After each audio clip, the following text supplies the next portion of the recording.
पाणी गेलं नाही तिथून. वरच्या भागामध्ये पाऊस पडला, पण म्हणावा तितका पाऊस जत तालुक्यामध्ये पडला नाही. परंतु सकाळ दुपार संध्याकाळ मी जलसंपदा खात्याच्या अधिकाऱ्यांशी फोनवरून बोलायचो, आठवड्याला त्यांच्या बैठका घ्यायचो.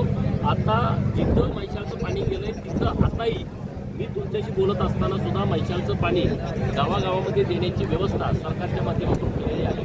आणि त्याचा भाग म्हणून बिरणाचा तलाव तुम्हाला भरलेला दिसतोय. असं खाली मुंबईपर्यंत जिथपर्यंत मैशाळचं पाणी देता येतं आहे तिथंपर्यंत आम्ही आता पावसाचं वाहून जाणारं पाणी आम्ही आमच्या शेतकऱ्यांना देण्याचं काम करतो आहे. आणि दुसऱ्या बाजूला जिथं मैशाळचं पाणी गेलं नाही तिथं विस्तारित मैशाळ योजनेच्या माध्यमातून आम्ही मोठ्या प्रमाणामध्ये काम सुरू आहे. नवीन तिसरी लाईन टाकायचा प्रस्ताव पण मी सरकारकडे दिला आहे. त्याच्यामध्ये पण जवळपास 550-600 कोटी रुपये नव्यानं त्या योजनेला लागणार आहे. तर सरकारनं त्या योजनेला पण मंजुरी देण्याचं आणि पैसा देण्याचं मान्य केलेलं आहे. इथं बोटिंग घेतल्याच्या नंतर अनेक लोकांचे डोळे विस्फारले. अरे असं कसं काय होईल, जतला कसं काय बोटिंग स्पर्धा होऊ शकते. मला विधानभवनात पण अनेक आमदार मित्र पण बोलतात ते जतला कसं काय बोटिंग स्पर्धा आहे. अरे म्हणलं तेच आता आम्हाला करायचं आहे.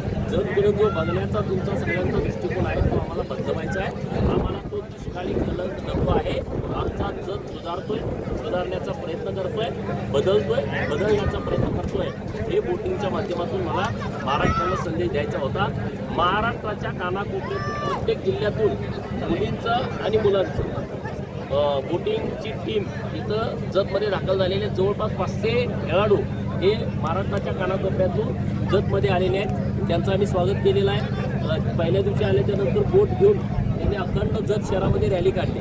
आमचे सगळे व्यापारी, आमचे सगळे नागरिक रस्त्यावरती आले त्यांचं स्वागत असेल. हे पहिल्यांदाच होतं ना.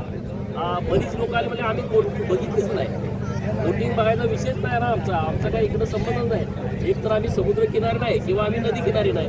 इकडं पाण्याच्या टँकरसाठी आम्ही आंदोलन बघितले. चारा छावणी द्या, चारा डेपो द्या म्हणून आंदोलन केलेली आहे. परत बोटिंगच्या स्पर्धा होत आहेत. लोकांनी खूप उत्स्फूर्तपणे या सगळ्या उपक्रमाचं स्वागत केलं.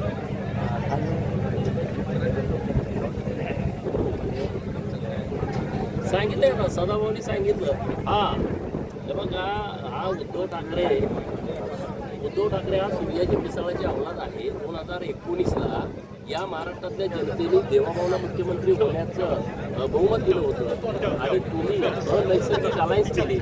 काँग्रेस, राष्ट्रवादी आणि शिवसेना असे कधी अलायन्स महाराष्ट्रामध्ये झाली होती का? हे सूर्याजी पिसाळाचं काम उद्धव ठाकरेंनी केलेलं आहे. देवाभाऊ या महाराष्ट्रातल्या गोरगरीब लोकांच्या गळ्यातील ताईत आहेत. या महाराष्ट्रातील उपेक्षित, वंचित, पीडित, प्रतारित, अपमानित लोक, 18 पगड जातीची लोक, 12 बलुतेदार, भटकेमुक्त, ओबीसी, मायनर ओबीसी, शेतकरी, कष्टकरी, आदिवासी आणि मागासवर्गीय यांचे हृदय सम्राट आहेत देवाभाऊ. आणि त्यामुळे उद्धव ठाकरे काय बोलला आणि कुठलं स्टेटमेंट केलं त्याला काडीचं महत्त्व नाही. हे सूर्याजी पिसाळाची अवलाद आहे. 2019ला त्यांनी देवाभाऊचा घात केला. महाराष्ट्रातल्या जनतेने भरघोस मतदान देऊन 237 आमदार महायुतीचे दिले. पुन्हा देवाभाऊ महाराष्ट्राच्या सत्तेमध्ये आले आणि पुन्हा काल आषाढी एकादशीची म्हणजे आजच पाठे आज पुन्हा एकदा देवाभाऊच्या उपस्थितीमध्ये पांडुरंगानंच तो दिलेला आशीर्वाद आहे. आणि पांडुरंगाची पूजा परत देवाभाऊच्या उपस्थितीमध्ये आज त्यांच्या हाताला झालेला माणूस आहे.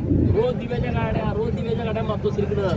प्रोटोकॉल, झेड+ सुरक्षा सगळं गेलं ना, काय राहिलं नाही. कोणाची गाडी वाट बघत बसली, कोण येते का, कोण माझी वेळ घेते. आणि येणार कोण आता, सगळे निघून गेले, कोणी येण्यासारखं नाही. आणि माणूस जेव्हा मानसिकदृष्ट्या खच्चीकरण होतो तेव्हा तो दोन पिढ्यामध्ये काम करतो. रोज तुम्हाला माणसं पाहिजे. तुम्हाला जर घरात ठेवलं आठवडाभर तर तुम्ही काय कराल सांगा ना.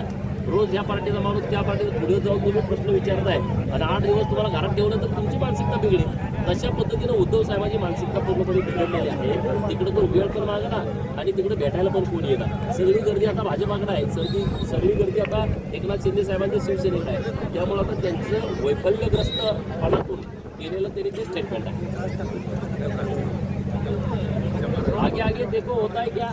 अजून राजकारणात निवडणुका खूप पुढं आहेत. आता नेमकी काय परिस्थिती होती की आमच्या वरिष्ठ या सगळ्या विषयावरती बोलतील.